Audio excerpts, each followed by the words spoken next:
विश्वमाऊली संतश्री ज्ञानेश्वर महाराजांच्या चरणी लीन होऊन आजच्या चिंतनाला सुरुवात करूया. शोध परम सत्याचा या चिंतन मालिकेच्या माध्यमातून आपला हा आध्यात्मिक चिंतनाचा प्रवास सुरू आहे. वेगवेगळे विषय घेऊन आध्यात्मिक चिंतन करण्याचा आपला प्रयत्न असतो. अर्थातच आपले जे हे प्रयत्न असतात ते माऊलींच्या चरणी लीन होऊन आणि संतांच्या विचारांचा, त्यांच्या साहित्याचा आधार घेऊनच असतात. आजच्या चिंतनाचा विषय आहे ज्ञानयोग.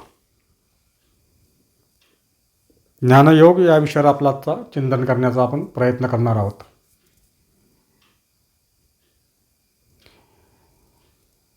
प्रत्येक चिंतनाच्या सुरुवातीला जो चिंतनाचा जो विषय असतो, तर चिंतनाच्या विषयाचा शाब्दिक अर्थ शोधण्याचा आपला सुरुवातीला प्रयत्न असतो आणि त्यानंतर आध्यात्मिक चिंतनाचा हा प्रवास आपला पुढे सविस्तर आणि विश्लेषणात्मक असा सुरू राहणार आहे.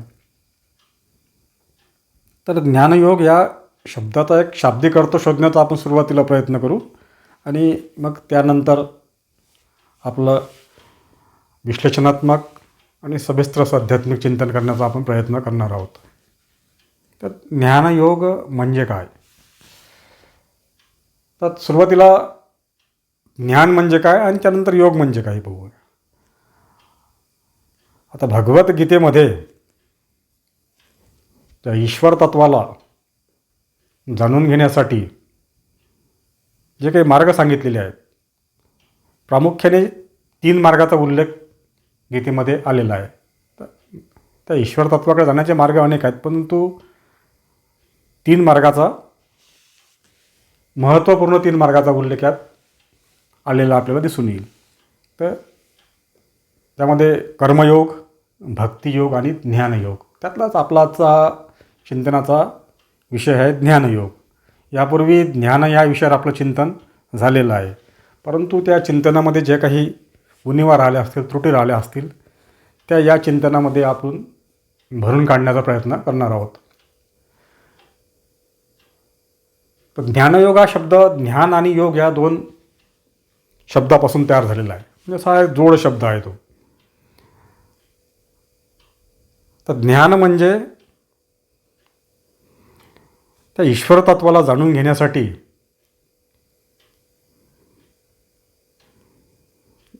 आमच्याकडे जी काही माहिती उपलब्ध आहे, ते ईश्वर तत्वाला जाणून घेण्यासाठी जी माहिती उपलब्ध आहे, तो जाणून घेण्याचा आमचा प्रयत्न आहे. त्या माहितीच्या माध्यमातून, त्या विचारांच्या माध्यमातून, वचनांच्या माध्यमातून संतांच्या,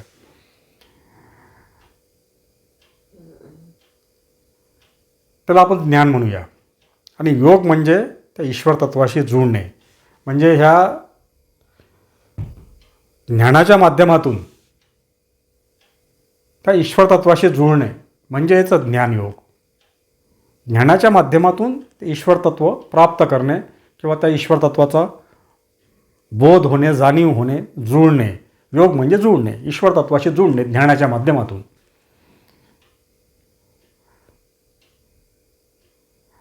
ज्ञानाची व्याप्ती ही सर्वव्यापक आहे. ज्ञान हे ईश्वर स्वरूपच आहे. आता त्याच स्वरूपाचा माध्यमातून, त्याच ईश्वराने निर्मित ज्ञानापासून, ईश्वराने निर्माण केलेलं तेच ज्ञान जे संतांच्या माध्यमातून, संतवचनांच्या माध्यमातून, त्याच माध्यमातून त्याच तत्वाला आम्हाला जाणून घ्यायचं आहे. म्हणजे ते जुळायचं आहे. योग म्हणजे जुळणे. म्हणजे ज्ञानाच्या माध्यमातून त्याच ज्ञानस्वरूपाशी, ईश्वर तत्वाशी, त्या परमसत्याशी जुळणे म्हणजेच ज्ञानयोग. हा एकंदरीत शाब्दिक अर्थ शोधण्याचा आपला हा प्रयत्न आहे. आता यानंतरचं आपलं चिंतन हे सविस्तर असं विश्लेषणात्मक आपण प्रयत्न करूया.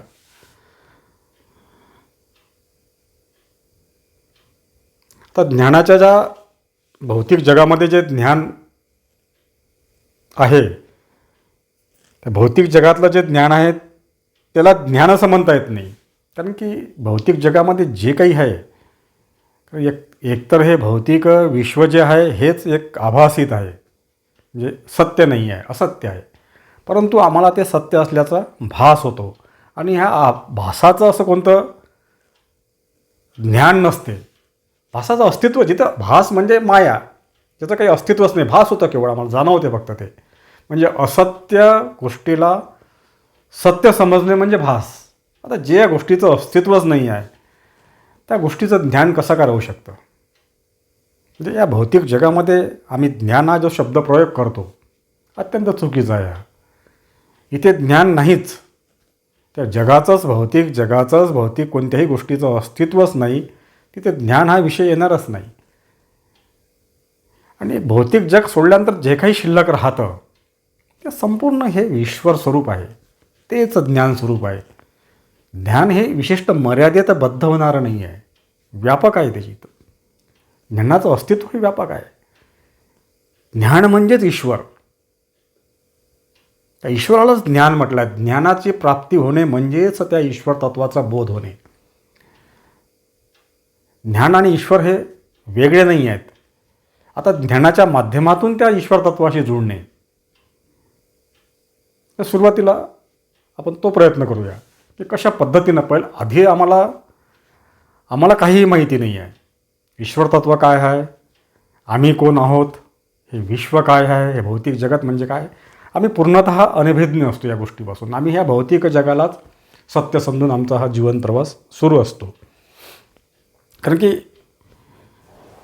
आमच्याकडे दुसरा पर्याय नाही आहे. कारण की या देहाच्या माध्यमातून, कारण की हा देहसुद्धा भौतिकच आहे, आणि देहातील ह्या 5 ज्ञानेंद्रिय आणि कर्मेंद्रियाच्या माध्यमातून आम्हाला आमचा हा जीवन प्रवास सुरू असतो.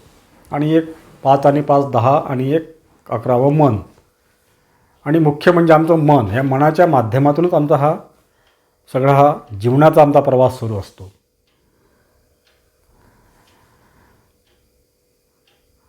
परंतु जीवन जगत असताना आमची जी आंतरिक तळमळ आहे, जी आंतरिक तळमळ ही आमची काहीतरी वेगळी असते. आम्हाला काहीतरी इथे अतृप्त वाटतं, अपूर्णत्व वाटत असते. आम्ही हा जीवन जगत असतो, आम्ही भौतिक जगामध्ये जीवन जगत असताना आम्हाला पूर्णत्व वाटत नाही, काहीतरी अपूर्ण वाटतं, काहीतरी उणीव वाटते.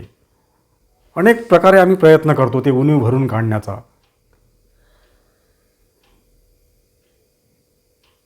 तर तृप्तीच्या सुद्धा आम्ही असतो, कुठेतरी आम्ही तृप्त होऊ, पण इथे ती तृप्ती नाही आहे, ते पूर्णत्व प्राप्त होत नाही. जे आम्हाला आंतरिकची आमची तळमळ, जे आम्हाला हवा आहे, एक आनंद हवा आहे. आता ते शब्द, हे प्रयोग आपल्याला करावे लागतात. त्या शब्दाच्या माध्यमातून ह्या गोष्टी व्यक्त होत नाही, परंतु शेवटी आमच्याजवळ शब्दाशिवाय दुसरं कोणतं माध्यम नाही आहे.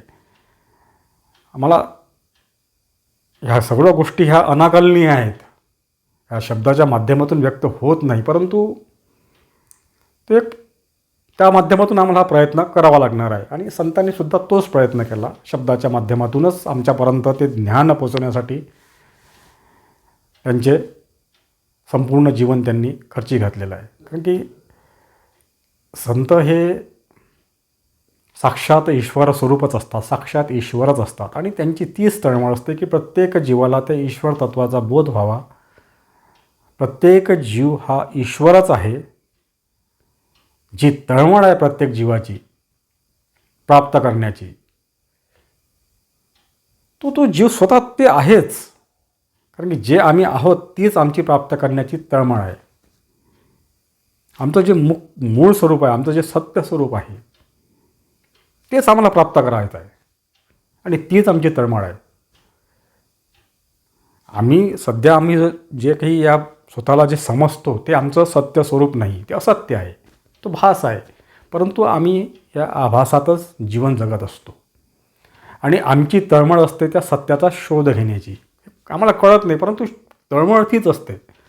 आणि हा सत्याचा शोध घेण्याचा प्रयत्न आमचा ह्या भौतिक जगामध्ये आम्ही तो शोध घेत राहतो. काहीतरी जीवनामध्ये असं काहीतरी आमच्या आंतरिक असं काहीतरी मिळवावं असं वाटतं आम्हाला, काहीतरी इथे उणीव वाटते आम्हाला. अतृप्त वाटते, शांती नाही वाटत, समाधान मिळत नाही, आनंद मिळत नाही. जे आम्हाला हवं आहे नेमकं आता हे शब्दाच्या माध्यमातून व्यक्त करावा लागणं शक्य नाही ते, परंतु जे काही आमची तळमळ आंतरिक ती आम्हाला ह्या भौतिक जगामध्ये त्याचं उत्तर मिळत नाही, त्या तळमळीचं ते प्राप्त होत नाही. आमचे अनेक जन्म झाले असतील, अनेकदा आम्ही मृत्यूला प्राप्त झालो, अनेकदा जन्माला आलो, परंतु ती तळमळ आमची सातत्याने वाढत आहे, कमी होत नाही आहे. कासावीस झालेला आहे प्रत्येक जीव. आणि तळमळीमुळे सगळे जीव हे दुःखी आहेत. कारण की जे हवं ते मिळत नसल्यामुळे जीवनामध्ये दुःख प्राप्त होतं. आणि नेमके सगळे जे जीव आहेत त्याला जे हवं आहे ते त्याला मिळत नाही आहे, शोधण्याचा प्रयत्न करत आहोत.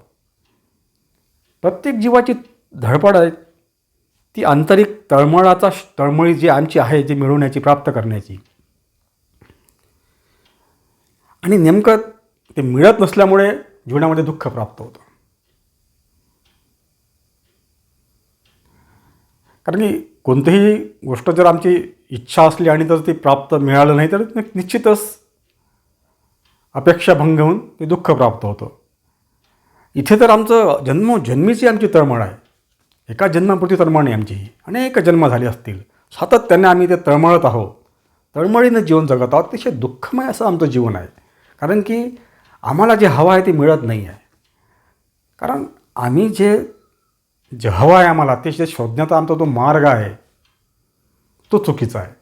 चुकीच्या मार्गाने आणि चुकीच्या ठिकाणी आम्ही जर शोध घेतो, जे आम्हाला प्राप्त करायचं आहे तर काय प्राप्त करायचं आहे आम्हाला माहीत नाही, कशा पद्धतीने प्राप्त होईल तेही माहीत नाही, आणि कुठे प्राप्त होईल तेही माहीत नाही. आणि जिथे प्राप्त होऊ शकत नाही तिथे आमचा हा शोधण्याचा प्रयत्न असतो. आणि हेच प्रयत्न आम्ही अनेक जन्मापासून आमचे सुरू आहेत. आम्हाला हे नेमकं कुठं प्राप्त होईल? आमची आंतरिक जे तळमळ आहे ती शांतीची, समाधानाची, आनंदाची, पूर्णत्वाची, तृप्तीची, व्यापकतेची, त्या आंतरिक तळमळीचा शोध नेमका, एकतर आम्हाला त्या आंतरिक तळमळ काय आहे हेच आम्हाला कळलेलं नाही. आणि ते न कळल्यामुळे आम्ही आमच्याच मनाप्रमाणे त्याचा शोध घेत राहतो. आणि ते आमचं आता मन हे अतिशय चंचल आणि विषय विकार वासनेकडे धावणार असल्यामुळे ते तुम्हाला चुकीच्या मार्गानेच घेऊन जाणार. मनोमार्ग गेला तो तेथे मुकला, माऊलींची ओवी आहे.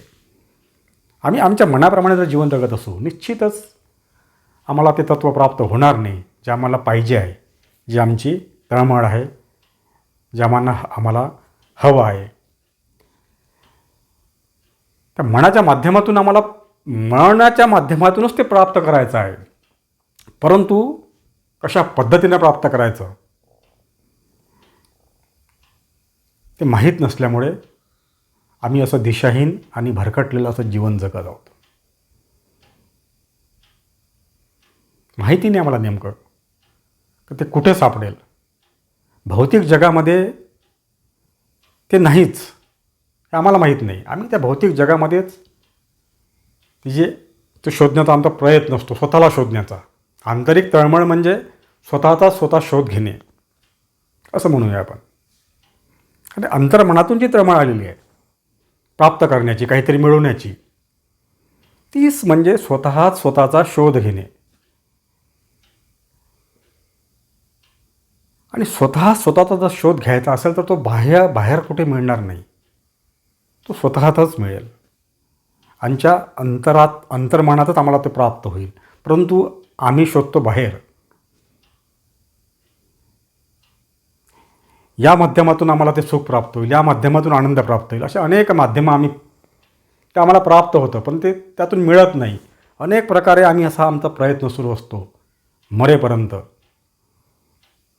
तरीही आम्हाला ते प्राप्त होत नाही. कारण की जिथे नाही तिथे आम्ही त्याचा शोध घेत असतो. जोपर्यंत आम्हाला हे कळणार नाही, सुरुवातीला आम्हाला हे जाणून घ्यावं लागेल की नेमका आम्हाला शोध कशाचा घ्यायचा आहे. आम्हाला तेच माहीत नाही, नेमकं मला काय शोधायचं आहे, आम्हाला काय प्राप्त करायचं आहे, काय मिळवायचं आहे. मिळवण्याची तळमळ आहे, परंतु काय मिळवायचं आहे हे माहीत नाही आम्हाला. ते माहीत करून घ्यावं लागेल पहिले. आणि ह्या सर्व गोष्टी ह्या संतांच्या माध्यमातून आम्हाला हा मार्ग मिळू शकतो. आम्हालाच आमचा स्वतःचा शोध घ्यायचा आहे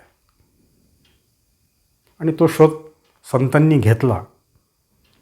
स्वतःला त्यांना ते प्राप्त झालं. स्वतः ते ईश्वर स्वरूपच झाले. त्यांना जे पाहिजे त्यांना मिळालं आणि ते शांत, परिपूर्ण आणि त्यांना त्यांच्या जीवनात शांती, समाधान, आनंद त्यांना प्राप्त झालेलं होतं. कारण ते परमसत्य त्यांना गवसलेलं होतं. त्याचा त्यांना बोध झाला होता. स्वतःच्या सत्यस्वरूपाचा संतांना बोध झालेला होता. स्वतःचं सत्यस्वरूप म्हणजेच ह्या विश्वाचं सत्य. कारण की हे सत्य सर्वव्यापक आहे. ईश्वर तत्व जे सत्य म्हणतो आम्ही त्याला, विश्वातलं जे एकच सत्य असतं. विश्वामध्ये अनेक सत्य नसतात. सत्य हे कधी एकच असतं. विश्वामध्ये हा शब्द लागू होत नाही. ते विश्वही बाजूला काढून टाका. सत्य म्हटलं की ते एकच असतं आणि ते सर्वव्यापक असतं. तिथे विश्व हा शब्द लागू होत नाही आणि कोणताच शब्द लागू होत नाही. ते शब्दाची मर्यादाच त्याला लागू होत नाही. सत्याची व्याप्ती ही अनंत असते. अनादि अनंत सत्य आहे. कारण की जे नित्य आहे तेच सत्य आहे. ते तर कधी परिवर्तनशील नसते. ते बदलत नाही. ते निर्गुण निराकार आहे. कोणत्या आकारात बद्ध नाही, कोणत्या गुणात बद्ध नाही, कोणत्या रूपात बद्ध नाही, कोणत्या नामात बद्ध नाही. नाम, रूप, गुण, आकारात कुठेच ते बद्ध होत नाही. याही व्यतिरिक्त अजून काही शब्द असतील नाम, रूप, आकाराच्या व्यतिरिक्त, ते बद्ध होतच नाही कशामध्ये.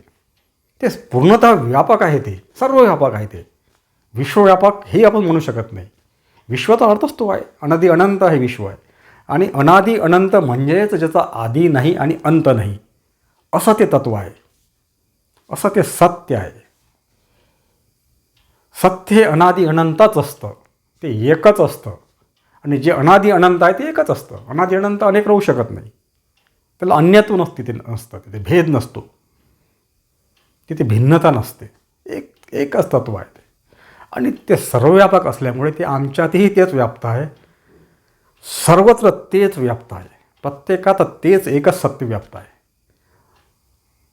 आणि त्यालाच आम्ही ईश्वर तत्व म्हणतो. ते शाश्वत आहे, नित्य आहे, सत्य आहे. ते सतचित आनंद स्वरूप आहे. तिथेच पूर्ण शांती, समाधान, आनंद सर्व त्यातच व्याप्त आहे. आता हे शब्दाचे प्रयोग करावे लागतात. कारण की त्या स्थितीत गेल्याशिवाय तुम्हाला त्या स्थितीचा बोध होत नाही. पाण्यातला मासा झोप घेतो कैसा, जावे त्याच्या वंशा तेव्हा कळे. जगद्गुरू तुकाराम महाराजांचं हा अभंग आहे. म्हणजे त्या स्थितीत गेल्याशिवाय ते कळणार नाही. शब्दाच्या माध्यमातून ते कळणार नाही. साखरेची गोडी कशी असते, साखर गोड असते म्हणजे कशी असते हे वर्णन करता येते. खावी लागेल.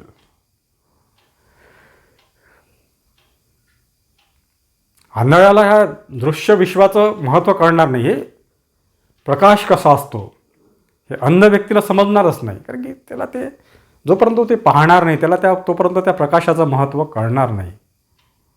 या सगळ्या गोष्टी अनुभवण्याच्या, त्या स्थितीत जाण्याच्या आहे. आणि हे तर भौतिक जगातले उदाहरण आहे. तिथे लागू पण होत नाही उदाहरणं. त्याच्याही पलीकडली स्थिती आहे ती परमस्थिती आहे ती. आणि त्या स्थितीत परंतु आम्हाला पोहोचायचं आहे. आमचीसुद्धा ती स्थिती आहेच, परंतु आम्ही ती विसरलेलो आहोत. आम्ही त्या स्थितीत आहोतच, काही वेगळं नाही आम्ही त्या स्थितीपासून.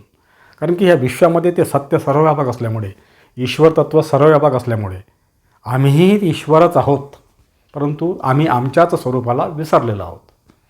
आणि त्याच स्वरूपाचा म्हणजे आम्हाला आमच्याच सत्य स्वरूपाचा बोध प्राप्त करून घेण्यासाठी आम्हाला तो संतांनी जो मार्ग दाखवलेले आहेत त्या मार्गाने आम्हाला जावं लागेल. त्या पद्धतीनं तशा पद्धतीनं आमचं हे जीवन आम्हाला जगावं लागेल. आणि केवळ मनुष्य जीवनाच्या माध्यमातूनच ते प्राप्त करता येतं ही पण अट आहे त्याच्यामध्ये. आता अनेक जीवनाच्या माध्यमातून आमचा हा प्रवास सुरू आहे. जन्मोजन्मी आम्ही कशा पद्धतीनं आम्ही जीवन जगत आलो असो, कोणत्या जीवाच्या माध्यमातून, कोणत्या जीवनाच्या माध्यमातून आमचा हा जीवन प्रवास सुरू आहे. जन्मोजन्मी आम्ही अनेक जन्म झाले असतील आम्हाला, परंतु केवळ ते मुक्तीचं द्वार जे म्हटलेलं आहे ते मनुष्य जीवनाला म्हटलेलं आहे, मनुष्य जन्माला म्हटलेलं आहे. मानवी जीवनातच हा उद्धार होऊ शकतो, इथे जीवनाचा अंत होऊ शकतो. मानवी जीवनाच्या माध्यमातूनच ते शक्य आहे. ती नियतीची तीच व्यवस्था आहे. त्याला आम्ही कशी आहे आणि त्याच्याबद्दल आम्ही तर्कवितर्क काही करू शकत नाही. ते ईश्वरी लीला आहे सगळी, आणि आम्हाला त्या ईश्वरावर पूर्णतः विश्वास, निष्ठा आम्हाला ठेवावी लागेल, तरच तो आम्हाला मार्ग मिळेल. संत वचनावर आमची निष्ठा असली पाहिजे, आमचा विश्वास असला पाहिजे, ठेवावा लागेल, तरच तो मार्ग आम्हाला मिळेल. आणि विश्वास आणि निष्ठा हे काही सोपं नाही आहे, कारण की भौतिक जगामध्ये अनेक जन्मोजन्मी आम्ही या भौतिक जगात रममान झालेलो असल्यामुळे, आम्ही जन्मोजन्मी या मायेच्या प्रभावामध्ये आमचं हे जीवन कार्य सुरू असल्यामुळे पूर्णतः आमच्यावर ह्या मायेचा प्रभाव आहे. आणि माया म्हणजे आभास, आणि आभासित या जीवनामध्ये विषय, विकार, वासना ह्या गोष्टीचं प्राबल्य जास्त आहे. असं अंधकारमय असं जीवन आहे ते. जोपर्यंत आमच्या जीवनामध्ये तो ज्ञानप्रकाश येत नाही तोपर्यंत आम्हाला तो मुक्तीचा मार्ग मिळणार नाही, उद्धाराचा मार्ग मिळणार नाही. आम्हाला आमचा स्वरूपाचा आम्हाला बोध प्राप्त करून घ्यायचा आहे, परंतु आमचं जीवन असं अंधकारमय आहे. त्या अंधारामध्ये जोपर्यंत तो प्रकाश आम्हाला प्राप्त होत नाही, कोणता प्रकाश? आमचा भौतिक जगातला प्रकाश नव्हे, तो ज्ञानप्रकाश. जोपर्यंत तो ज्ञान आमच्या जीवनामध्ये ते प्राप्त होत नाही, आम्हाला योग्य मार्ग दाखवणारा तो ज्ञानप्रकाश आम्हाला मिळतो संतांच्या माध्यमातून. त्यांच्याकडे तो ज्ञानप्रकाश आहे. त्या प्रकाशाच्या माध्यमातून ते आम्हाला त्या ईश्वर तत्वापर्यंत सहज घेऊन जाऊ शकतात. सहज सोपा मार्ग आहे त्यांच्याकडे, परंतु त्या मार्गाने आम्हाला जावं लागेल. तिकडे आमची ओढ आमची निर्माण झाली पाहिजे. बहुत सुकृतांची जोडी म्हणून विठ्ठले आवडी. जन्मोजन्मीचं जर सत्कृत्य आमच्याजवळ असेल तरच आम्हाला त्या ईश्वरतत्वाबद्दल आवड निर्माण होईल, त्या परमसत्याबद्दल आवड निर्माण होईल, तिकडे जावंसं वाटेल. आणि त्या तिकडे जावंसं वाटणं म्हणजेच तिथे तुम्हाला संताशिवाय कोणताही पर्याय नाही आहे. संत आणि संत वचनाच्या माध्यमातूनच त्या तत्वापर्यंत पोहोचता येतं. प्रकाशाशिवाय आम्हाला प्रवास करता येणार नाही. अंधारात आम्ही भरकटत जीवन जगत राहू. कुठे आम्हाला जायचं असलं आणि पूर्णतः जर अंधार असला, काळाकुट्ट अंधार, अंधारामध्ये आम्हाला रस्ता दिसणारच नाही, आम्ही कुठे चाललो आम्हाला कळणार नाही. भरकटलेलं दिशाहीन असं आम्ही चलत राहू आणि कुठेतरी कुठे पोहोचू आम्हाला काही माहीत नाही. अंधारामध्ये काय जीव काही दिसणारच नाही. प्रकाशाशिवाय जसं भौतिक जीवनामध्ये, भौतिक जीवनालाही महत्त्व नाही प्रकाशाशिवाय. भौतिक जीवनातला जो आमचा प्रकाश आहे हा लाईटचा किंवा सूर्यदेवतेचा, त्या प्रकाशाच्या माध्यमातूनच आमचं हे जीवनकार्य व्यवस्थित सुरू असतं भौतिक जगातलं. आता इथे तर आमचा हा त्या परमसत्याच्या दिशेने आम्हाला प्रवास करायचा आहे. तिथे तो ज्ञानप्रकाश तो पाहिजे. हा प्रकाश तिथे कामाचा पडणार नाही. हा सूर्याचा प्रकाश किंवा हा दिव्याचा प्रकाश किंवा आमच्या ह्या विद्युत दिव्याचा प्रकाश, कोणताही हे भौतिक जगातले जे प्रकाश आहेत ते तिथे काही कामाचे नाही आहे. यांचं बदलणार आहे, तात्पुरतं आहे यांचं स्वरूप. तो ज्ञानप्रकाश जो अनादि अनंत आहे, त्याच ज्ञानप्रकाशामध्ये आम्हाला तो मार्ग दिसणार आहे, त्या परमसत्याचा. त्याच क्षमता आहे त्या प्रकाशामध्ये. कशा? ज्ञानप्रकाशामध्येच ती क्षमता आहे की आम्हाला स्वतःच्या सत्यस्वरूपाचा बोध प्राप्त करून देण्याची, त्या परमसत्य परमात्म्याचा बोध प्राप्त करून देण्याची. आम्हाला आमचंच स्वरूप जाणून घ्यायचं आहे, आम्हाला काही वेगळं जाणून घ्यायचं नाही. आम्ही ते आहोतच, बस तेच आम्हाला फक्त माहीत करून घ्यायचं, जाणून घ्यायचं आहे, तो बोध प्राप्त करून घ्यायचा आहे. त्या ईश्वर तत्वाचा बोध प्राप्त करून घेण्यासाठी जीवनामध्ये ज्ञानप्रकाश असणं गरजेचं आहे. ते ज्ञानाची कुठेतरी ती दिशा आम्हाला दिसली पाहिजे. त्या ज्ञानप्रकाशाच्या माध्यमातून मग आमचा हा जो प्रवास सुरू होणार आहे, तो योग्य पद्धतीने आमचा मग तो प्रवास सुरू राहणार आहे. त्याच मार्गाने आम्हाला जर आमचा जीवन प्रवास सुरू राहिला तर निश्चित आम्ही त्या ईश्वर तत्वापर्यंत पोचणार म्हणजे पोचणारच. प्रकाशाला की सगळं लख्ख दिसतं असं. कुठे जायचं ते आम्ही ठरवू शकतो. प्रकाशामध्ये सगळ्या वाटा लख्ख असतात. फक्त निर्णय आम्हाला घ्यायचा असतो. त्या भौतिक जीवनामध्ये आमचा जो सकाळ झाली, पहाट झाली की सूर्योदय झाल्यानंतर जो प्रकाश येतो, त्या प्रकाशाच्या माध्यमातून आम्हाला निर्णय घेता येतो की आम्ही कोणत्या दिशेनं जायला पाहिजे, आम्हाला जिथे जायचं आहे, कुठे जायचं आहे, त्या पद्धतीनं कशा पद्धतीनं आम्हाला जायचं, कोणत्या मार्गाने गेलो म्हणजे आम्ही तिथपर्यंत पोहोचू, आमच्या लक्ष्यापर्यंत. हा निर्णय आम्हाला घेणं सोपं जातं. तसंच ज्ञानप्रकाश ज्यावेळेस जीवनामध्ये येतो, हा संतांचा जो प्रकाश, संतांचे वचन, संत विचार आणि संत यांनी जो ज्ञानप्रकाश आमच्यामध्ये जो दिलेला आहे आम्हाला, त्या ज्ञानप्रकाशाच्या माध्यमातून आम्हाला हा जीवनाचा प्रवास सुरू ठेवायचा आहे. आणि तोच आम्हाला त्या परमसत्यापर्यंत घेऊन जाणार आहे. आणि संत तिथे पोचले आहे, त्याच माध्यमातून पोचले आहे. ज्या ज्ञानप्रकाशाच्या माध्यमातून ते तिथपर्यंत पोचले, त्यांना ते प्राप्त झालं ईश्वर तत्व. त्यांची जी आंतरिक तळमळ होती ते पूर्वी आमच्यासारखेच होते संत, परंतु ते ज्या मार्गाने गेले आणि त्यांनी ते प्राप्त करून घेतलं. आता हा सगळा ईश्वरी कृपेचा भाग असतो याच्यामध्ये. कारण की जीवनामध्ये कृपेशिवाय काहीही घडत नाही. सगळं जे काही आहे तो त्या ईश्वरी कृपेच्या माध्यमातूनच सुरू आहे. संपूर्ण विश्वाचा जो कारभार सुरू आहे, हा सगळी संपूर्ण विश्वावर त्या ईश्वराची सत्ता आहे, त्याचीच लीला आहे सगळी ही.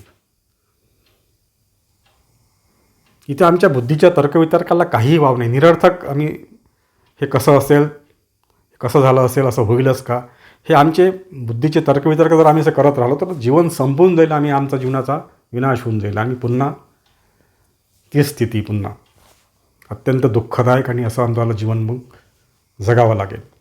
तर इथे दुःखाशिवाय काहीही नाही, प्राप्तच होत नाही तुम्हाला. इथे जे तुमची आंतरिक तळमळ आहे ती इथे त्याची ती प्राप्ती नाहीच. आंतरिक तळमळीची ती प्राप्ती नाही. या भौतिक जगामध्ये ते प्राप्त होतच नाही, कारण इथे ते नाहीच. जिथे ते नाही तिथे आम्ही शोधण्याचा प्रयत्न केला तर ते मिळणारच नाही. आमची वस्तू हरवली आहे दुसरीकडे आणि आम्ही शोध घेतात दुसरीकडेच, मिळणारच नाही ती वस्तू. जिथे ते हरवली आहे त्याच ठिकाणी आम्हाला शोध घ्यावा लागेल. आणि ते दाखवणारे जे नेमकं हा जो आम्हाला नेमकं काय हवं आहे, सगळं संतांना सगळं माहिती आहे. कारण की ते त्यातून गेलेले आहेत, त्यांना ते प्राप्त झालेलं आहे. आणि अशाच संतांच्या माध्यमातून, संत विचाराच्या माध्यमातून, संत वचनांच्या माध्यमातून आम्हाला हा त्या दिशेने आम्हाला आमचा जीवन प्रवास सुरू ठेवायचा आहे. त्यांनी दाखवलेल्या मार्गाने आम्हाला जायचं आहे. आता जायचं कुठे नाही आहे आम्हाला, काही कोणता मार्ग नाही जायचा. आता हे शाब्दिक प्रयोग आपल्या शब्दाच्या माध्यमातून आपल्याला हे तसं व्यक्त आपण करतो, परंतु कुठे जायचं कुठंच नाही. आमचा आता शोध आम्हालाच घ्यायचा आहे. जे भौतिक जीवन जगत असताना आम्हाला भौतिक जीवनामध्ये जे आमचे काही कर्तव्य असतात, या भौतिक जीवनात ते सगळे आम्हाला जबाबदाऱ्या आणि कर्तव्य पार पाडूनच असतानाच, भौतिक जीवन जगत असतानाच आम्हाला त्या परमसत्य परमात्म्याचा बोध प्राप्त करून घ्यायचा आहे. त्याच्यासाठी आम्हाला काही वेगळा वेळ काढायचा नाही आहे.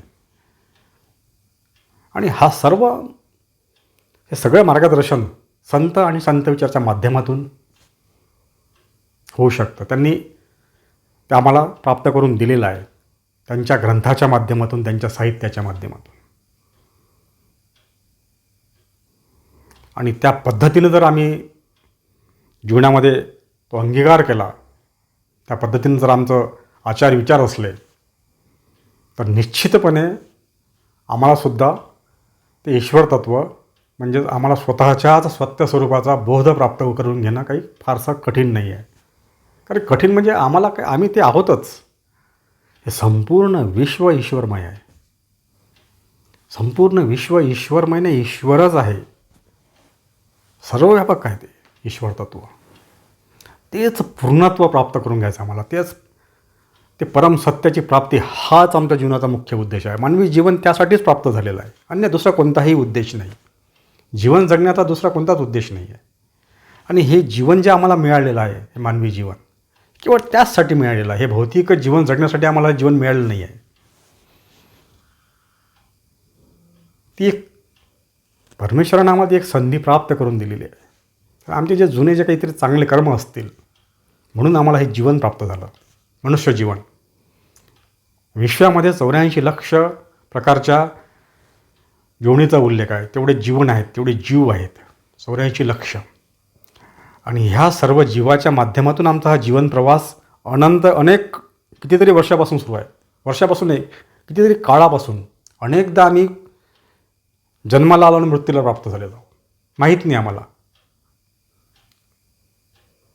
पशु, पक्षी, कीटक, प्राणी या सर्व माध्यमातून आमचा हा जीवन प्रवास सुरू आहे. आणि आम्हाला हा जीवनाचा अंत करायचा आहे. जीवनाचा अंत झाल्याशिवाय आम्हाला ती व्यापकता प्राप्त होणार नाही.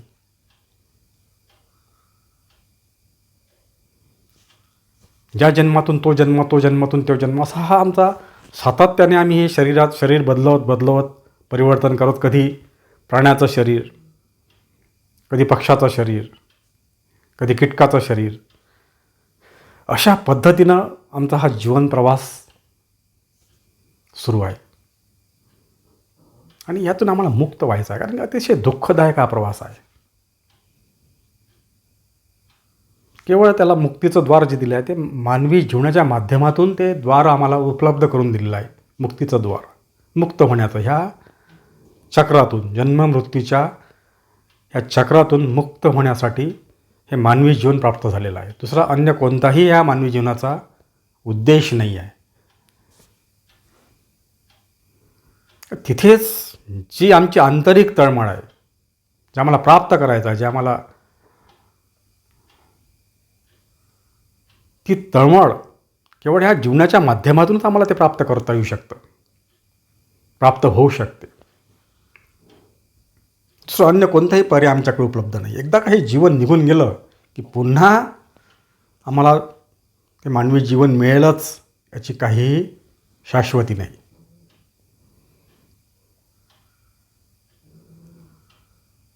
सगळा आमचा जो जीवन प्रवास सुरू आहे आमच्या कर्मानुसार सुरू आहे. कर्म सिद्धांतानुसार आणि नीतीच्या सिद्धांतानुसार आमचा जीवन प्रवास सुरू आहे.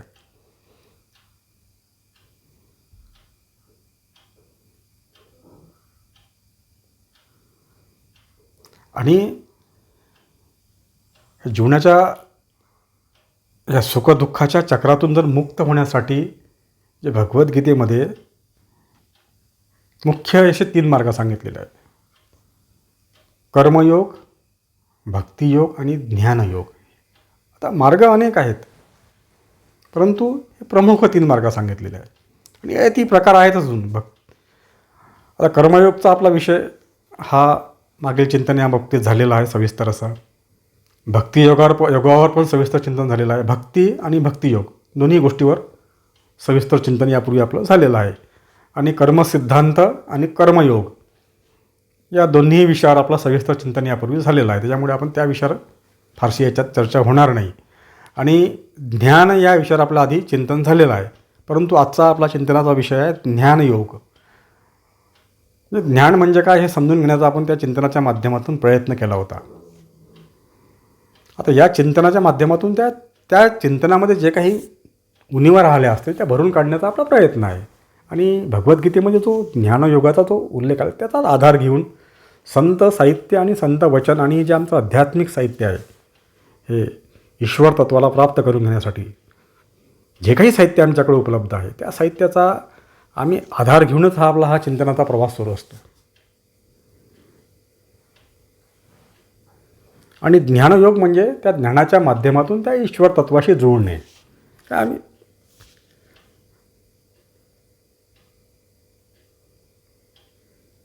संतांनी जो ज्ञानमार्ग आम्हाला सांगितलेला आहे, जे ज्ञान दिलेलं आहे, कशा पद्धतीनं आम्ही ते ईश्वर तत्व प्राप्त करून घ्यायचा, हा जो ज्ञानाचा मार्ग आहे. ईश्वर म्हणजे काय आणि ते प्राप्त करून घेण्यासाठी आम्हाला काय करावं लागेल, त्याचं स्वरूप कसं, ईश्वराचं सत्यस्वरूप काय आहे, तो कसा आहे, हे सगळ्या गोष्टी संत साहित्यामध्ये आलेल्या आहेत. आणि त्याच माध्यमातून आणि ते प्राप्त करण्याचा मार्ग पण संत साहित्यामध्ये व्यवस्थितपणे सविस्तरपणे त्याचं वर्णन आलेलं आहे. आणि त्याच माध्यमातून आम्हाला तो प्रवास पुढे सुरू ठेवायचा, आमचा जीवन प्रवास, की जेणेकरून आम्हाला ते तत्त्व प्राप्त होईल, ते ईश्वर तत्त्व जे आमची तळमळ आहे, जे आम्हाला प्राप्त करून घ्यायचं आहे.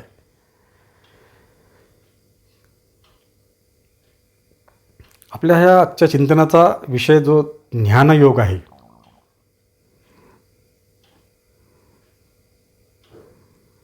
त्या माध्यमातून त्याच्या आता यापूर्वी आपण त्याचं जे जे चिंतन केलं ते जाणून घेण्याचा प्रयत्न केला की ज्ञान म्हणजे काय, त्याच्यानंतर ते कसं पद्धतीने ते प्राप्त करून घ्यायचं. तर संतांनी सांगितलेल्या मार्गाने जर जायचं आहे तर कशा पद्धतीनं आम्ही गेलो पाहिजे, हा आपला पुढचा चिंतनाचा एक प्रयत्न करूया. आता जीवनामध्ये आम्ही शेवटी आम्हाला ज्या जीवनामध्ये जे काही प्राप्त झालेलं आहे भौतिक जीवनामध्ये, त्या माध्यमातूनच आम्हाला ते आमचं आंतरिक जे मर्म आहेत, अंतरात्म्यातील जे तळमळ आहे आमची, त्या आनंदप्राप्तीची, शांतीप्राप्तीची, समाधानाची, सत्यप्राप्तीची आणि व्यापकतेची, ती ती तळमळ आम्हाला कसं पद्धतीनं आम्हाला ते प्राप्त करायची आहे, तो शोधण्याचा आपण प्रयत्न करूया.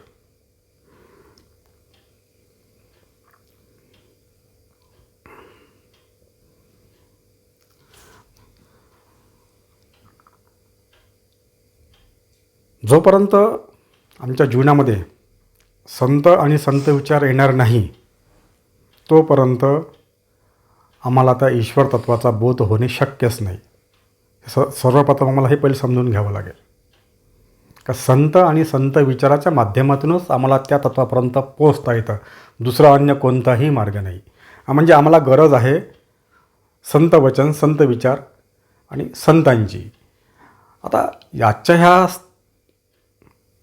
युगामध्ये, या परिस्थितीमध्ये जे काही आहे, आता भौतिक जगामधलं जे काही याचं वातावरण आहे, ते संतांची शोध घेणं अतिशय कठीण आहे.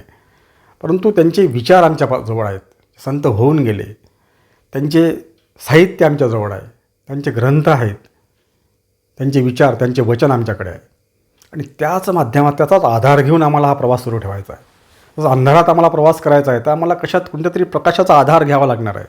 तसा आमचा प्रवास होणारच नाही, आम्ही आमच्या साध्यापर्यंत पोहोचणारच नाही. सगळ्यात पहिले म्हणजे आम्हाला आमचं स्वतःचं लक्ष पहिले निश्चित करायचं आहे. आम्हाला कुठे जायचं आहे हे लक्ष निश्चित करणं गरजेचं आहे. की आम्हाला ते ईश्वर तत्त्व प्राप्त करायचं आहे म्हणजे करायचंच आहे. एकदा हे निश्चित झालं की नेमकं माझं हे जे जीवन आहे, म्हणून मानवी जीवन, हे कशाकरता मला प्राप्त झालेलं आहे, हा बोध नेमकं पहिले आधी प्राप्त करून घ्यायचा आहे.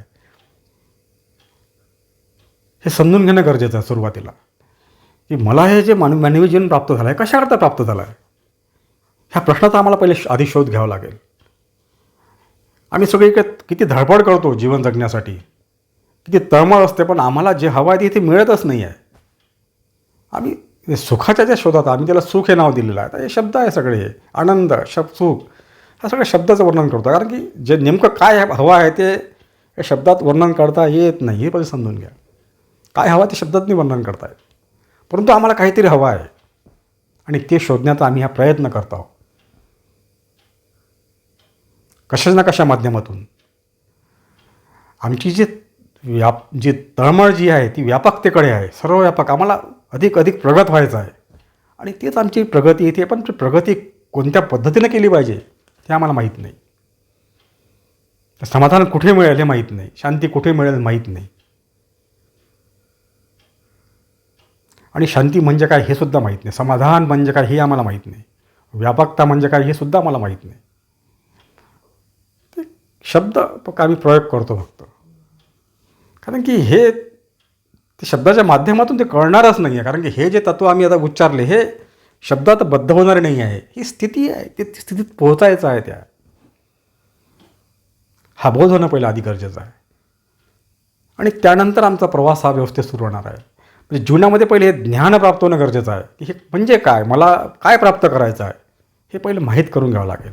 म्हणजे आम्हाला सुरुवातीला आमचं लक्ष निश्चित करावं लागेल.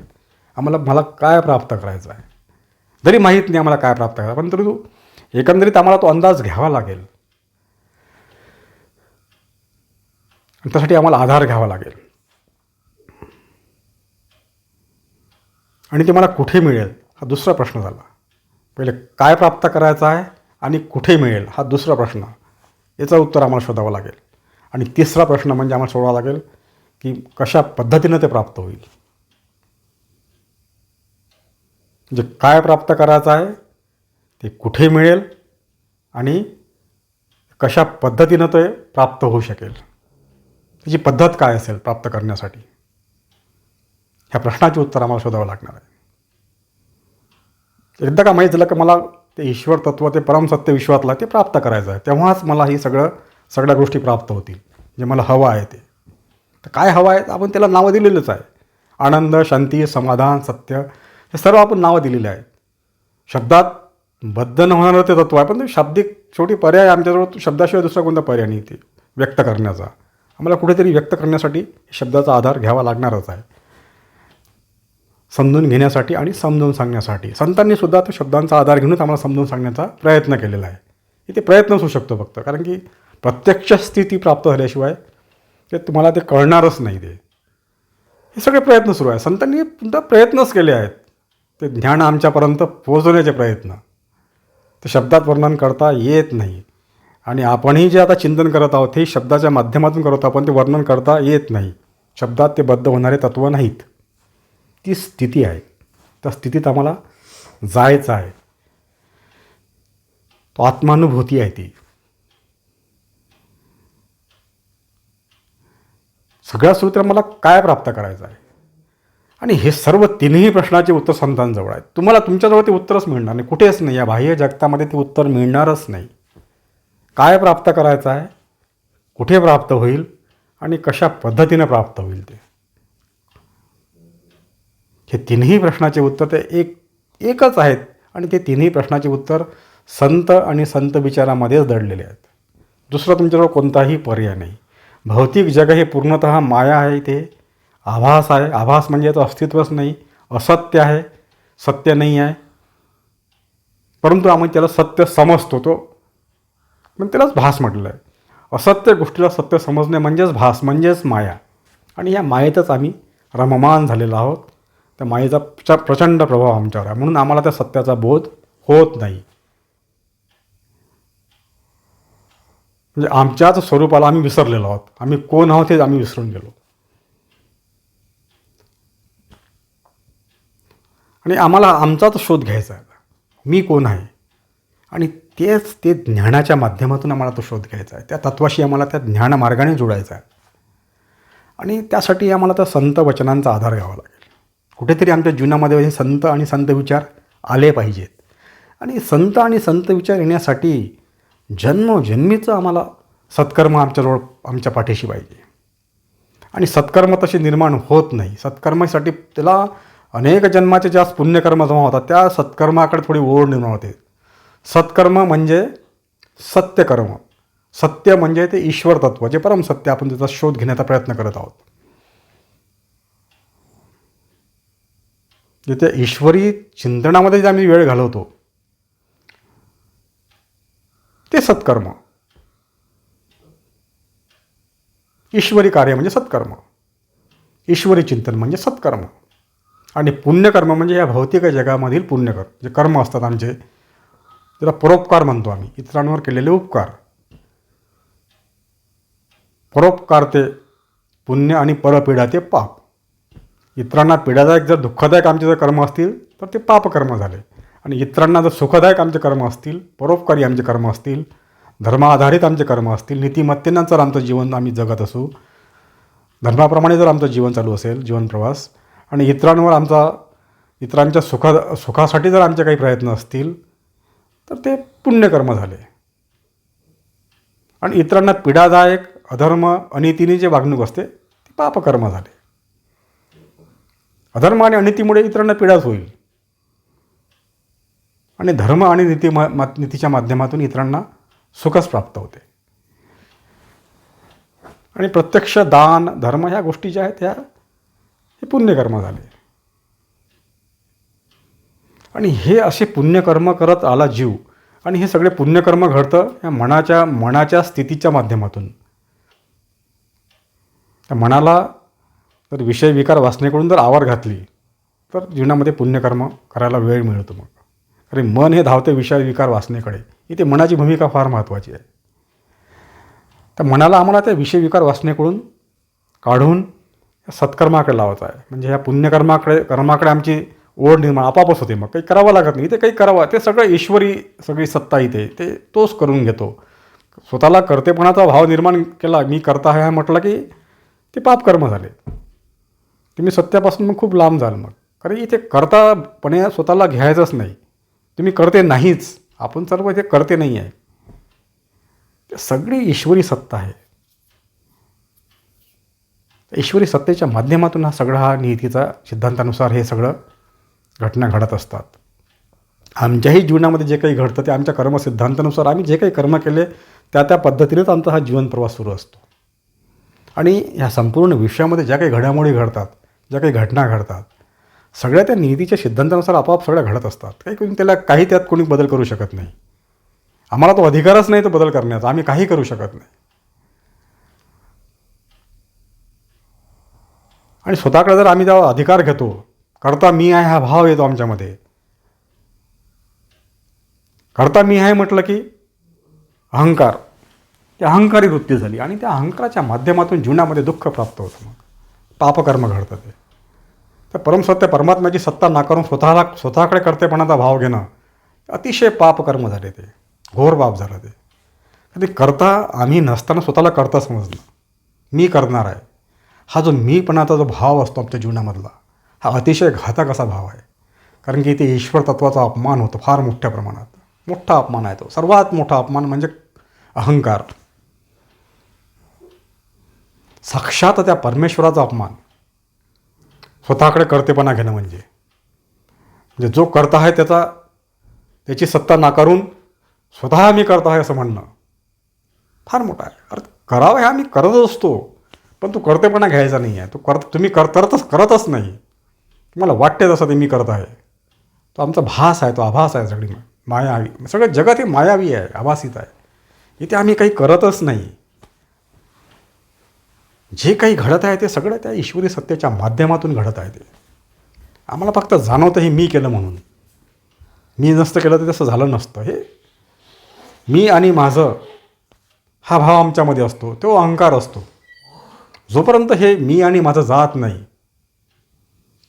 जोपर्यंत आमच्या जीवनातून हा अहंकार जात नाही, तोपर्यंत आम्हाला तो सत्याचा मार्ग मिळत नाही, ते ईश्वर तत्वाचा मार्ग मिळत नाही. आणि अतिशय दुःखदायक असा आमचा जीवन प्रवास सुरू होतो. कारण की ते पापकर्म घडतं. मग अहंकार हे पाप आहे. मी आणि माझे ऐसी आठवण विसरले जायाचे अंतःकरण, पार्था तो संन्यासी जाणं निरंतर. माऊलींची ज्ञानेश्वरीमधील ही ओवी आहे.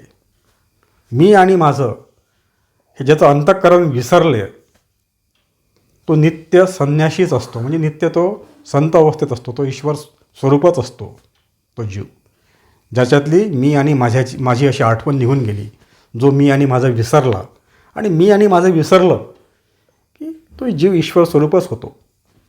हे माऊलींना त्या ओवीच्या माध्यमातून सुचवायचं आहे. तो बोध प्राप्त करून द्यायचा जीवांना.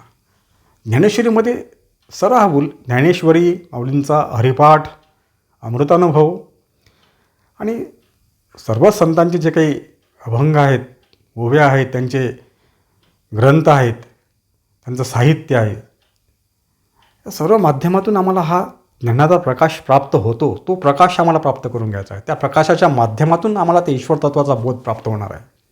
तो प्रकाश आम्हाला तुमच्या जीवनामध्ये आला पाहिजे. तो ज्ञानाचा प्रकाश, त्या संत वचनांचा प्रकाश, त्या संत साहित्याचा प्रकाश, संत विचारांचा प्रकाश, संतांचा प्रकाश.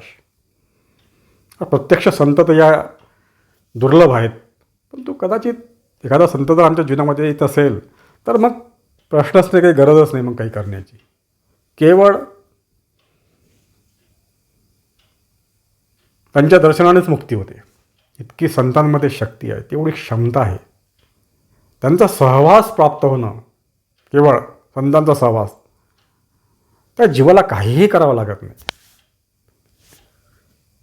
ते अहोभाग्य त्या जीवाचं, त्यांना तो संतांचा सहवास प्राप्त झाला. त्याची मुक्ती निश्चित आहे. त्याला ते तत्व निश्चित प्राप्त होणार, ईश्वर तत्व. कोणालाही होत नाही. म्हणून माऊलींनी प्रसादनामध्ये त्या ईश्वराजवळ, त्या विश्वात्मक परमेश्वराजवळ आता विश्वात्मके देवे, विश्वात्मक देवाजवळ ते मागणी मागितलेली आहे. वर्षत सकळ मंगळी ईश्वर निष्ठांची मांदी आडी अनवरत भेटतू भूता. तर ईश्वरनिष्ठ मंडळी म्हणजे जे संत मंडळी आहे त्या ह्या भूतलावरील ह्या लोकांना मिळत राहो, संत मंडळीचा सहवास यांना मिळत राहो, म्हणजे यांनासुद्धा त्या संतत्वाची प्राप्ती होईल. आणि स्वतःसारखे संत हे स्वतः दुसऱ्याला त्यांच्या जीवनामध्ये जो कोणी येतो त्याला वेगळं ठेवत नाही. ते आपणा सारिखे करीती तात्काळ, स्वतःसारखंच ते करून टाकतात. स्वतः ते ईश्वर असतात आणि दुसऱ्यांना ते ईश्वरच करतात. त्यांच्या दुसरं काही नसतं, त्यांच्याकडे तेच असतं, त्यांना तेच देतात जगाला. तुम्ही या भौतिक वस्तू जर काही त्यांना मागाल तर त्यांच्याकडे मिळणार नाही. त्यांच्याकडे ते परम सत्यतत्व जे तुमचं स्वतःचं स्वरूप आहे, जे ते तुमचे आंतरिक जे तळमळ आहे ते तुम्हाला प्राप्त करून देणार. या भौतिक गोष्टी जिथे मिळत असतील ते संत नव्हेत, हे भौतिक वस्तू देणारे संत नव्हेत. आणि संत ह्या भौतिक वस्तूपासून तुम्हाला बाहेर काढण्याचा प्रयत्न असतो संतांचा. या भौतिक जगातून, या आभासातून मुक्त करण्याचा प्रयत्न असतो संतांना. आणि त्यांना खरं सत्य स्वरूप जे आहे, तुमचं स्वतःचं सत्य स्वरूप, त्याचा बोध प्राप्त करून देण्याचं कार्य संतांचं कार्य असतं. तो ज्ञानप्रकाश तुमच्या जीवनामध्ये प्राप्त करून देण्याचं, ज्या मार्गाने तुम्ही मग त्या ज्ञानप्रकाशाच्या आधारानं मग तुम्ही त्या ईश्वर तत्वापर्यंत पोहोचू शकाल. शेवटी पोहोचायचं तुम्हालाच आहे. जायचा स्वतःला जायचं आहे तिथे त्या मार्गाने. केवळ संत हे दिशादर्शक असतात, प्रकाश दाखवतात तुम्हाला. त्या प्रकाशाच्या माध्यमातून प्रवास तुम्हालाच करायचा आहे. परंतु तुमची वाट निश्चित करून देण्याचं कार्य संत करतात. तुमची वाट प्रकाशमय करून देण्याचं कार्य संत करतात. तुमची जी वाट अंधकारमय होती जीवन जगण्याची, ती प्रकाशमय करून देतात. आणि त्या प्रकाशाच्या माध्यमातून मग तुम्ही सहज सोप्या पद्धतीनं त्या ईश्वर तत्वापर्यंत पोहोचता. कारण की ते संतांनी दाखवलेली वाट आहे. ती वाट तुम्हाला योग्यच दाखवणार. ती वाट, ते संत वाट ही त्या ईश्वर तत्वाची, त्या परमसत्याचीच दाखवणार. अन्य ते वाट दाखवू शकत नाही. अन्य त्यांच्यावर दुसरं आहेच नाही काही. स्वतः ते ईश्वर स्वरूपच आहे आणि ते ईश्वरच स्वतः दुसऱ्याला पण करून घेणार, तोच मार्ग दाखवणार. दुसरं त्यांच्याकडे नाहीच काही. ह्या भौतिक गोष्टी ह्या तुम्हाला त्यांच्याकडून प्राप्त कधीच होणार नाही. आता तुमच्या ह्या भौतिक जीवनामध्ये सुद्धा मागे पुढे उभा राहे सांभाळीत, इथलंही तुमचं काही बिघडू देत नाही. भौतिक जीवन तुमचं काही, इथे सुद्धा ते वेळोवेळी तुम्हाला सांभाळत असतातच. जो जीव त्या मार्गाने मार्गस्थ होतो, त्या परमसत्याच्या मार्गाने, एकतर फार कमी जीव त्या मार्गाने जातात. कारण की ती त्या मार्गाने जावंसं कोणाला वाटतच नाही. त्या मार्गाने जावंसं वाटणं म्हणजे त्या जीवाचं अहोभाग्य. अतिशय भाग्यवान जीव असतो तो, की त्या परमसत्याच्या मार्गाने त्याला जावंसं वाटतं. ती ओढ निर्माण होते. आणि अशा मार्गाने जाणाऱ्या जीवाच्या सोबत साक्षात ईश्वर सोबत असतो. मागे पुढे उभा राहे सांभाळीत. तो जरी भौतिक जीवन जगत असला तरी तो आजूबाजूलाच त्याच्या या भौतिक जीवनातील सुखदुःखामध्ये त्याच्यासोबत असतो. तो त्याला डळमळू देत नाही, काळजी घेतो तो भक्ताची. हा विश्वास ठेवा. संतांचे वचन आहे ते. तुमच्या भौतिक गोष्टीसुद्धा ते ते सुद्धा तुम्हाला पुरवतात, परंतु त्यांच्यामध्ये त्याला गुंतून पडू देत नाही. मोह, काम, क्रोध, लोभ, मद, मोह, मत्सर या गोष्टीपासून तुम्हाला ते तोडण्याचा प्रयत्न करतात. परंतु हळूहळू हा प्रवास कसा, एकाएकी तुम्हाला ते तत्व प्राप्त होणार नाही. या जन्मात नाही, पुढच्या जन्मात, अनेक जन्म लागतील कदाचित तुमच्या त्या कर्मानुसार. पण ते कर्म भोगत असताना जर तुमचा तो मार्ग जर तो ईश्वर तत्व जाण्याचा असेल तर ते साक्षात परमात्मा तुमच्यासोबत असतो, हे लक्षात ठेवा. संतांच्या माध्यमातून, कोण्या ना कोण्या माध्यमातून ते ईश्वर तत्व तुमच्यासोबत असतं. संपूर्ण अस्तित्व तुमच्यासोबत असतं, संपूर्ण अस्तित्व. ज्यावेळेस तुम्ही त्या मार्गाने जायला निघता, त्या परमसत्याच्या मार्गाने, ते परमसत्य प्राप्त करण्याची तुमची त्या तळमळ तुमच्यामध्ये निर्माण होते, ती ओढ निर्माण होते, ती आस निर्माण होते ते प्राप्त करण्याची ईश्वर तत्व. त्यावेळेस संपूर्ण अस्तित्व तुमच्यासोबत असतं. हे निश्चित ठेवा. संत वचन आहे ते. संत वचन हे नेहमी सत्यच असतात. मागे मागेच राहायचं नाही, त्या मार्गाने चालत राहायचं. अनेक संकटं येतील, अनेक कष्ट येतील, परंतु त्यातून तुम्हाला ते सावरून घेणारे पण सोबत असतात तुमच्या. घाबरायचं नाही, चालत राहायचं त्या मार्गाने.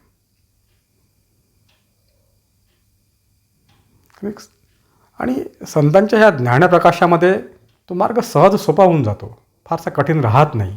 परंतु आमचे जे काही जुने काही कर्म असतील, ते काही कर्माचे फळ ते बरेचसे नष्ट होऊन जातात, परंतु काही असे कर्म असतात की त्याचे फळ आम्हाला भोगावे लागतात. पण ते भोगत असताना आमच्यासोबत संपूर्ण अस्तित्व असतं, म्हणजे ते ईश्वर तत्व आमच्यासोबत असतं.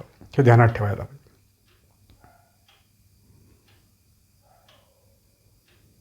तो ज्ञानप्रकाश जीवनामध्ये ज्यावेळेस प्राप्त होतो, त्यावेळेस तो मार्ग सहज सोपा होतो. स्वतःला स्वतःचं अस्तित्व प्राप्त होतं, की माझं जे स्वरूप, मूळ स्वरूप आहे, मी हा असा नाही आहे. याच्यामध्ये हे आमचं जे भौतिक जीवन आहे, आज आहे उद्या नाही, ते काही सगळं बदलत राहणार आहे. याचं निश्चित असं काही नाही, याच्यामध्ये परिवर्तनशील आहे.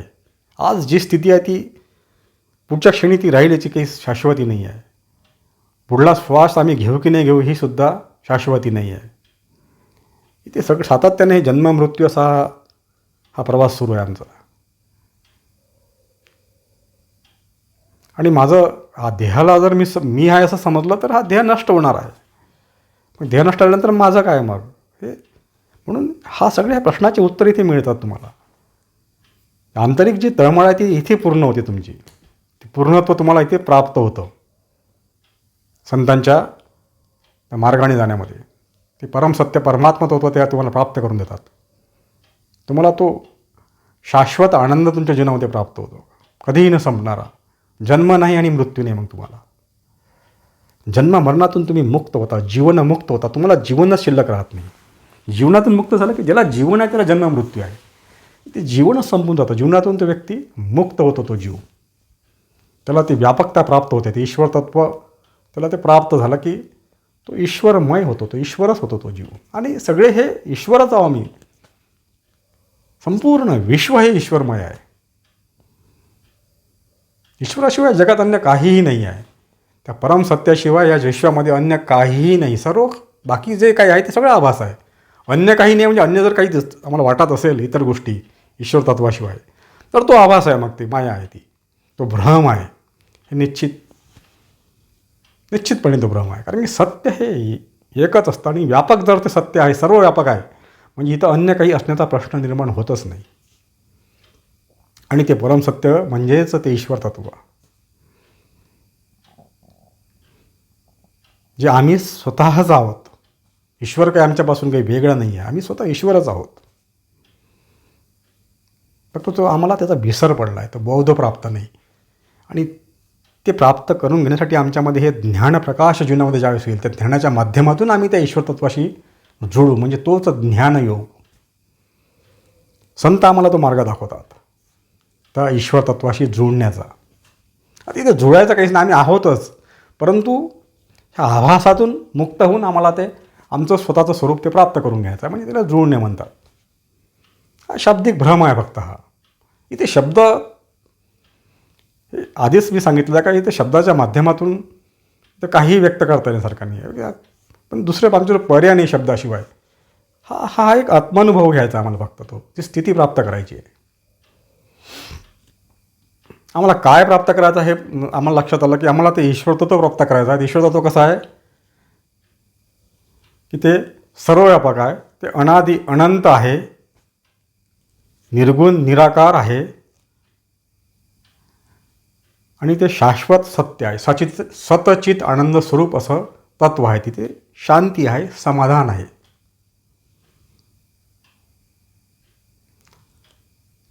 आणि हे तत्व आम्हाला प्राप्त करायचं आहे. ते जे आमचं मूळ स्वरूप आहे, जे आमचं सत्य स्वरूप आहे. आणि हे तत्व कुठे मिळेल? तर हे तत्व मिळेल संत वचनांच्या माध्यमातून, संतांच्या माध्यमातून.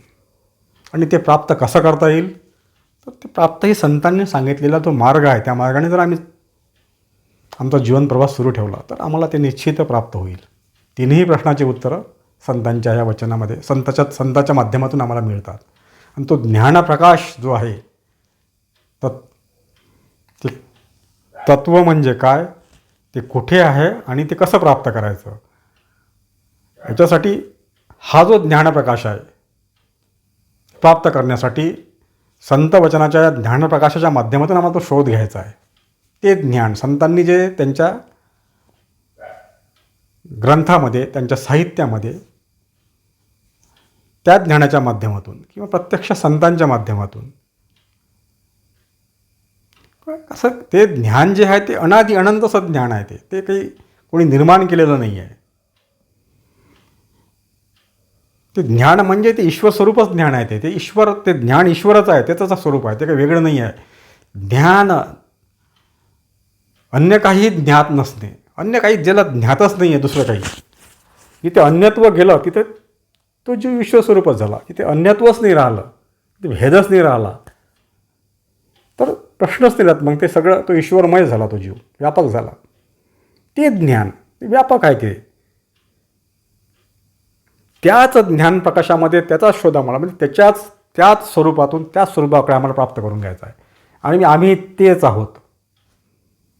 ते ज्ञानही तेच आहे आणि ते ईश्वरी जे प्राप्त करायचं आहे ते एकच आहे आणि प्राप्त करणारा आम्ही एकतेच आहोत. तिन्ही जे आहे ते आम्ही तिन्ही एकच आहोत. त्यामुळे कोणाला काय प्राप्त करायचं,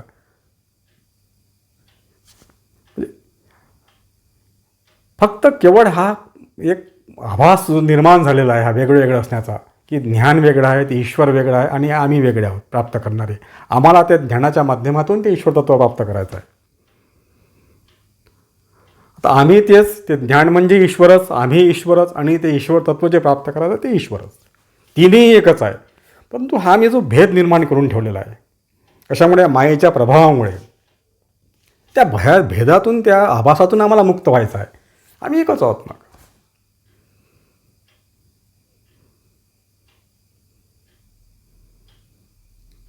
ते प्रकाश जीवनामध्ये प्राप्त झालं होतं, ज्ञान प्रकाश प्राप्त झाला की तिथे सगळं एक होऊन जातं. मग इथे काही भेद शिल्लकच राहत नाही. मग त्या अज्ञानामुळे हा भेद आहे. ते माहिती नाही आम्हाला. आम्ही ज्ञानाला वेगळं समजतो, ईश्वर तत्वाला वेगळं समजतो, स्वतःला वेगळं समजतो. हा भेद ज्यावेळेस नष्ट होईल त्यावेळेस आम्ही एकरूप होऊन जाऊ. ज्ञानही तेच आहे, ईश्वरही तेच आहे, आम्ही तेच आहोत. एकच आहे सगळं. एकाशिवाय दुसरं अन्य काही नाहीच आहे या जगामध्ये. हे जगही हा शब्द लागू होत नाही. इथे सगळं आहे तेच तत्व आहे, फक्त दुसरं काहीच नाही. एकच तत्व आहे. त्याला तुम्ही ईश्वर म्हणा, गॉड म्हणा, अल्ला म्हणा, अनेक काहीही नाव द्या, ते नावातही बद्ध होणारं तत्व नाही. ते कोणत्या नामात बद्ध होणारं नाही, कोणत्या रूपात नाही, कोणत्या आकारात नाही, कोणत्या गुणात नाही. कारण की अनादि अनंत असं ते तत्व आहे, सर्वव्यापक. त्याला आधी नाही आणि अंतही नाही. नित्य सत्य तत्व आहे. परंतु आम्ही सध्या जे अंधारात जीवन जगत आहोत, अंधारात म्हणजे अज्ञानात, ह्या अज्ञानरूपी अंधारात आम्ही जीवन जगत आहोत. भौतिक जीवन असं आमचं अज्ञान आणि अंधकारमय जीवन आहे. ह्या अज्ञान आणि अंधकाराच्या मातून बाहेर निघण्यासाठी आम्हाला तो ज्ञान प्रकाश हवा आहे.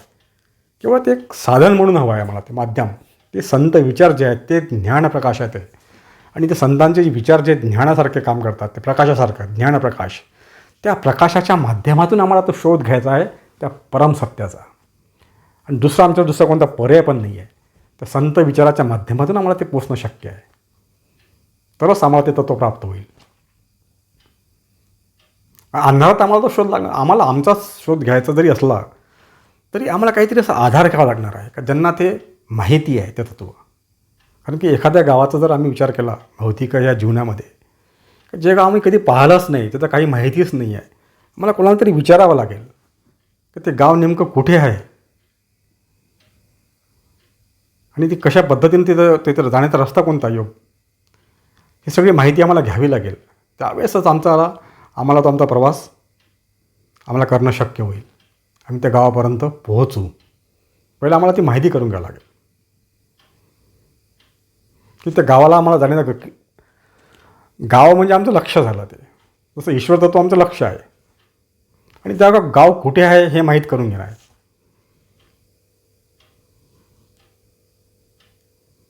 नेमकं आमचं लक्ष काय असायला पाहिजे, आमचे माझं जे काम आहे ते काम कुठे होईल, तर त्या गावात होईल.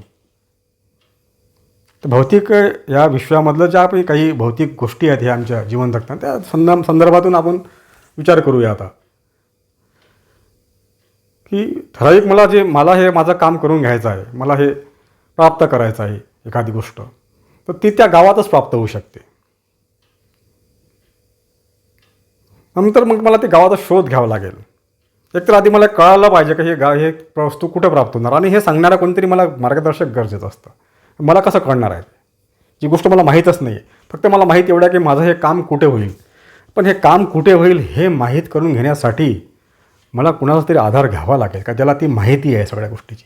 मला ते त्यांना सांगावं लागेल की माझ्याकडे असं एक काम आहे आणि हे कुठे होणार. मग तो ज्याला ती माहिती आहे तोच सांगू शकतो ते. इतर तुमचे सगळे बाकी लोक तुमची दिशाभूल करतील. कोणी काही सांगेल, कोणी काही सांगेल. परंतु जे खरा ज्यांनी ते प्राप्त केलं आहे, ज्यांना तेच काम त्यांनाही होतं. जे मला जे काम आहे ते ती अडचण त्यांच्याही जीवनामध्ये आली होती. त्यांना ती कळाली होती की ही अडचण आहे आणि ही अडचण इथेच या गावामध्येच सोडवल्या जाऊ शकते. आणि ते गावपर्यंत जाण्यासाठी ते गाव कुठे आहे हे माहीत असणं गरजेचं आहे. आणि ते गावासाठी जाण्यासाठी रस्ता कोणता चांगला आहे, कोणता मार्ग आहे योग्य, आम्ही त्या गावामध्ये व्यवस्थित पोहोचू. हे सांगणारा कोणाला माहीत असेल हे, की ज्याला त्याला ती अडचण त्याच्यामध्ये निर्माण झाली असली पाहिजे, जी माझी अडचण आहे, आपली अडचण आहे. आणि तीच अडचण सोडवण्यासाठी त्यांनी तो जाऊन तिथं पोचला असेल त्या गावात. आणि ते गावात पोचून त्याला तो योग्य मार्ग मिळाला आणि तो त्या गावात पोचला आणि त्याची ती अडचण दूर झाली. ह्या सगळ्या प्रक्रियेतून जो व्यक्ती गेलेला आहे तोच मला खरं योग्य पद्धतीने मार्गदर्शन करू शकेल. आणि हेच केलेलं आहे. संतांचं जीवन हे असंच असतं. संतांना हे सगळं माहिती होतं. ते त्या प्रक्रियेतून गेले, ते आमच्यासारखेच होते. मानवी देहधारक. परंतु त्यांनी त्या माध्यमातून त्यांना ते कळलं होतं. त्यांची अडचण त्यांना लक्षात आलेली होती की माझी ही अडचण इथे ते सुटू शकेल. आणि तिथपर्यंत ते पोहोचले आणि त्यांना त्यांची अडचण सोडवल्या गेली. म्हणजे त्यांना ते ईश्वर तत्व माहीत होतं की ईश्वर तत्व मला प्राप्त करायचं आहे. आणि प्राप्त करण्यासाठी त्यांनी त्या ज्ञानाचा, प्रकाशाचा आधार घेऊनच त्या योग्य मार्गाने ते केले. आणि त्या मार्गाने त्या गावापर्यंत पोचले आणि त्यांना ते ईश्वर तत्व प्राप्त झालं. त्यांची ती अडचण दूर झाली. आता हे भौतिक जीवनातले जे उदाहरणं आहेत आपण हे केवळ प्रमाण म्हणून घेत आहोत. ते तंतोतंत लागू पडत नाही. कारण हा प्रवास वेगळा आहे, हा मार्ग वेगळा, हा विश्वच वेगळा आहे आणि ते विश्व वेगळं आहे. इथे कुठेही इथं ताळमेळ रुळणार नाही. परंतु एक प्रयत्न आहे आपला त्या माध्यमातून व्यक्त करण्याचा, कुठेतरी समजण्यासाठी इतरांना. आणि संतांनी तेच प्रयत्न केलेला. ते इतरांना ते समजलं पाहिजे, कशा पद्धतीनं समजून सांगता येईल त्या पद्धतीनं समजून सांगण्याचा संतांनी प्रयत्न केलेला आहे. त्यांच्या अभंगातून, त्यांच्या व्यायामातून, त्यांच्या साहित्यामधून हा सगळा प्रयत्न त्यांनी आमच्यासाठी केलेला आहे. त्यांना काही गरज नव्हती, त्यांना ते प्राप्त झालेलं होतं. आजचा आपल्या चिंतनाचा विषय होता ज्ञानयोग. त्या ज्ञानप्रकाशामध्ये त्या ईश्वर तत्वाशी जुळण्याचा जो मार्ग आहे तो संतांच्या वचनांच्या माध्यमातूनच प्राप्त होतो. आणि ते ईश्वर तत्व त्या संतांची सांगितलेल्या मार्गाने जर आम्ही आमचा जीवनप्रवास सुरू ठेवला तर निश्चित आम्हाला ते ईश्वर तत्व प्राप्त होतं. हाच आपल्या आजच्या चिंतनाचा एक उद्देश होता. तो चिंतनाच्या माध्यमातून तो ज्ञानयोग म्हणजे काय हे समजून घेण्याचा आपला हाचा प्रयत्न होता.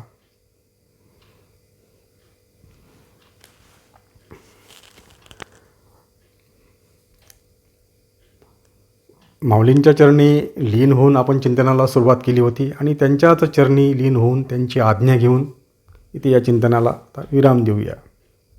या चिंतनाच्या माध्यमातून जे काही दिव्य, जीवन कल्याणकारक, जीवन उद्धारक विचार प्रकट झाले असतील ते माऊलींचे विचार आहेत. आणि जे काही चुकीचं प्रकट झालं असेल ते माझ्या बुद्धीचे दोष आहेत, त्याकडे आपण दुर्लक्ष करावं आणि मला क्षमा करावी. आणि माऊलींचे विचार ग्रहण करून त्या दिशेने आपला हा जीवन प्रवास सुरू ठेवावा. निश्चितपणे आपल्याला ते ईश्वर तत्व प्राप्त होईल. तिथे ज्ञानयोग या विषयाला आपण आता इथे विराम देऊया. जय जय रामकृष्ण हरी.